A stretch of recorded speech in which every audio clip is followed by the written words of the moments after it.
seenaa kana yeroo dhagahu Dubaayitti na fudhattu malee ani jiraachuu hin danda'u. Yookaan kootu galii yookaan Dubaayitti na fudhadhu bakka jiraachuu hin danda'u jedhe. Jennaani isheenis Dubaayitti fudhattee jechuudha. Ani garuu seenaa kana hunda isaa yeroo dhaggeeffadhee dhumarratti deebisee maal seetanii naan kolfee isa booda bagan jedhe. Maalan jedhare waan jedhu dhabnaan bagaan jedhe. Meesi maal jettu isinoo deebii akkamii qabdu komentii keessaniin ilaala jechuudha. Kanaaf obboleettiin kun jechuudha Imaaraatii irratti waggaa dheeraa hojjette. Waggaa dheeraadhaa hojjechaa turteetu. Egaa isheen maallaqa ishii baay'inaanuu gara biyyaatti hin ergitu ofuma biratti qaqqabatti. Jaalallee garuu qabdi. Jaalallee ayti abbaa manaa abbaa warraa midirishuna bakka kanumadha. Kana alamtee jechuudha namni suni. Booda namni kun yookaan kootu galii yookaan na fudhadhu. Bakka as taa'uu hin danda'u. Si dhabee jiraachuu hin danda'u. Si ala jiraachuu hin danda'u. Naan ishii jettee baasii baastee gara Dubaay fudhattee jechuudha. Erga Dubaay fudhattee maal gooti? Mana tokko kireeffatanii akka haadha manaaf abbaa manaatti jiraachuun humna ishiitii olitti ta'e. Humna ishiitii olitti taanaanii dabbaala isa warra dhiiraa biratti gashite. Haifatana isa warra dhiiraa biratti gashite ofimmoo dubartoonni wal faana galu mitiiga achitti galte. Isa booda isaa maal gooti iddoon jirutti nyaata geessitii fi achi asitti hojjetamee asitti maal gooteetu saaniidhaan godhamee uffanni isaa asitti miicamee caammaan isaa walawwalamee diriishiin isaa hundumti isaa asitti walawwalamee zafazzafamee qulqulleeffamee nyaata faana geessamaa fi yeroo jechuudha. Akkasiin isoo jedhaniiti manjaa fi qaadii barsiisuu jalqabdee jechuudha. Manjaa fi qaadii isaa baratee zanaa fataa jedhee osuma jedhu konkolaataan hin barbaachisaa jedhe. Amma namni kun manuma jaazaa taa'ee hin qallabama, hin soorama. Soora lubbuusaan soorama jechuudha. Dubartiin deesse akkasaa hin qallabamne siniin jedha. Ala natti mul'ataa rakka inni itti qallabame. Isheen deesse ishee mucaa fidde ishee dugdi ishee caccabee ishee dhiigni ishee hangalame ishee aanqni ishee kukkutamee hodhamellee akkasaa hin qallabamne siniin jedha. Jechuu dandeessu ishii yeroo isheen amma achitti xabbaagaa xabbaqxee sahaaniidhaan gootee yeroodhaan geessitu uffata isaas fiddee miccite caammaa kaalsiimnaan walawwaltee geessitu isheen deesse akkas walawwalamteettiire taan akkas walawwalame rifeensi goonaa irratti ture ishii hirrina malee kun hundu innaa obboleettiin keessan akkanatti isa tajaajiltee maqaan isaa maaninni manjaa fi qaadii baratee konkolaataa jennaan konkolaataa bitteef birrii asuma walitti qaqqabdee jechuudha. Sakamni liqiisi qubiisi konkolaataan bitteefi konkolaataan baay'ee biyyoota kan irratti xiqqoo ishii birriin isaa gadi bu'aadha natti fakkaata kan dhaggeetti. Hin bitteefi innoo konkolaataa isa qabatee tashkarakkaruutti ka'e. Ishkirkir jechuutti ka'e mishkirkir minqirqir jechuutti ka'e haqa zanaa jechuutti ka'e amma akka duraanii qallabamuu jalaa baheera waan ta'eef amma akka barbaade ta'a ofiisaaf qallabaa ofiisaaf geggeessaa ofiisaa akka barbaade ta'a. Isa booda yeroo of dhaabu yeroo of ga'u yeroo waan hundumaa baru ishee hin jibbee bakka jibbee kan biraa fuudhe. Amma nama kanaa maaltu ta'attanii yaaddu? Qaxxennaan kan biraa fuudhe. Ishee immoo qaxxennaan onnee ishii dhaabate. Kanannaan bagan jedhe maalan godharish maalin jedhe yoon azzaneef maalan godhatu amma kee booya amma suma shunkurtittiin innaa shunkurtii quncisu na boosistu sanallee toon booyee fi uumaa bu'aan qabu shunkurtiidhaan naan boo'u galu deebisee ishee nan nyaadha beektu isheen na boosiste ani immoo ishee gubee ibiddaan gubee amma ishiin duututti itti ta'adhe ishee nyaadha.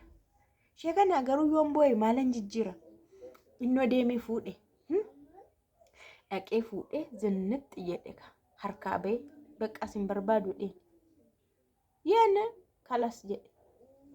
Amma maaltu furmaatattanii yaaddu? Dhiqxee daaraarraa harcaastee daakuurraa dhiqxee jajal'ataa kana gootee wantiniidhaan moroddee sirreessite akka warra qeensa morodatan sirreessite achinnaa ol ka'u mataa ishirratti innaa daraaru qottoo maaliitiin irraa kutu amma mataa ishirra garuu ofuma ofirratti biqilchite waan jaallatanii mataa irratti of ka'a maal godhadhanii irraan bu'u bara. Intalli keessan akkanatti amma isheen akkana lapheen ishii dhaabateera inni immoo jaalalaan fataa zanaa godhee ritaaksii godha. Akkanatti isheen mana ijaazaa keessa teessee gubattee waan gubattu dhabdee waan fuutu dhabdee waan himattu dhabdee waan qabdu gadhiiste kisaaraa ajaa'ibaa keessa xalliqeette sinii teesse. Wanti achi keessaa baasullee hin jiru harkisee jechuudha. Innaa ammas keetti eenyutu balleessaa qabaa jettu? Eenyutu balleessaa qabattu?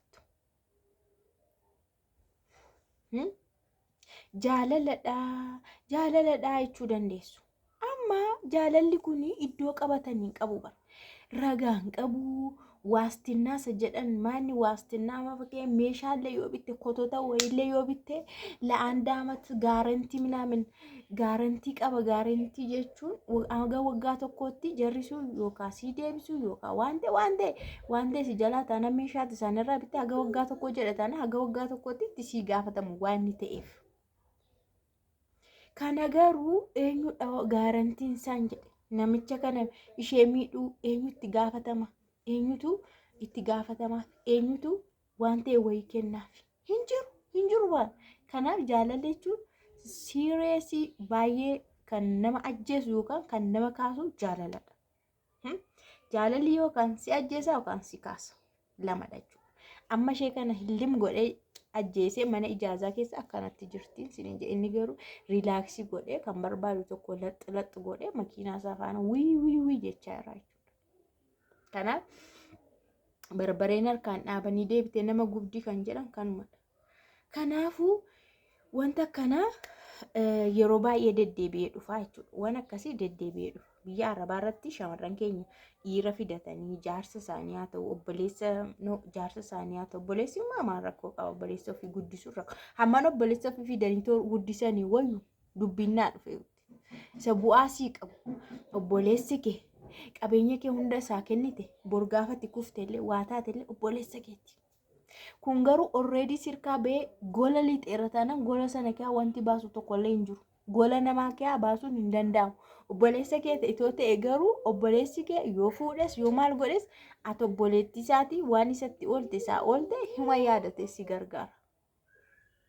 Garuu shamarran keenya biyyatti amma immoo faashinii akkanaa fidan. Inni biyya keessaa ta'uu didee dhaniitu biyyatti inni itti ergamu bannaan biyyatti inni itti isaan maqaa isaatiin ijaaran maqaa isaatiin bitanis humaa bu'aa buusuu dinnaanii amma garuu ofii isaaniitti fudhachuutti ka'an. Gaafa ofii isaaniitti fudhatanis ta'uu dida achittis jalaa fudhatu innis jalaa harkifama hoolaadha innis hin deema. Kana maal sinii wayyare bu'aansa dhumni isaa maal sinii wayya? Dhiisuu sinii wayyu ofii keessan of ijaaruu sinii wayyu ofii keessaniif kaawwachuu sinii wayyu. Bakka ofiin of danda'u sinii wayyu.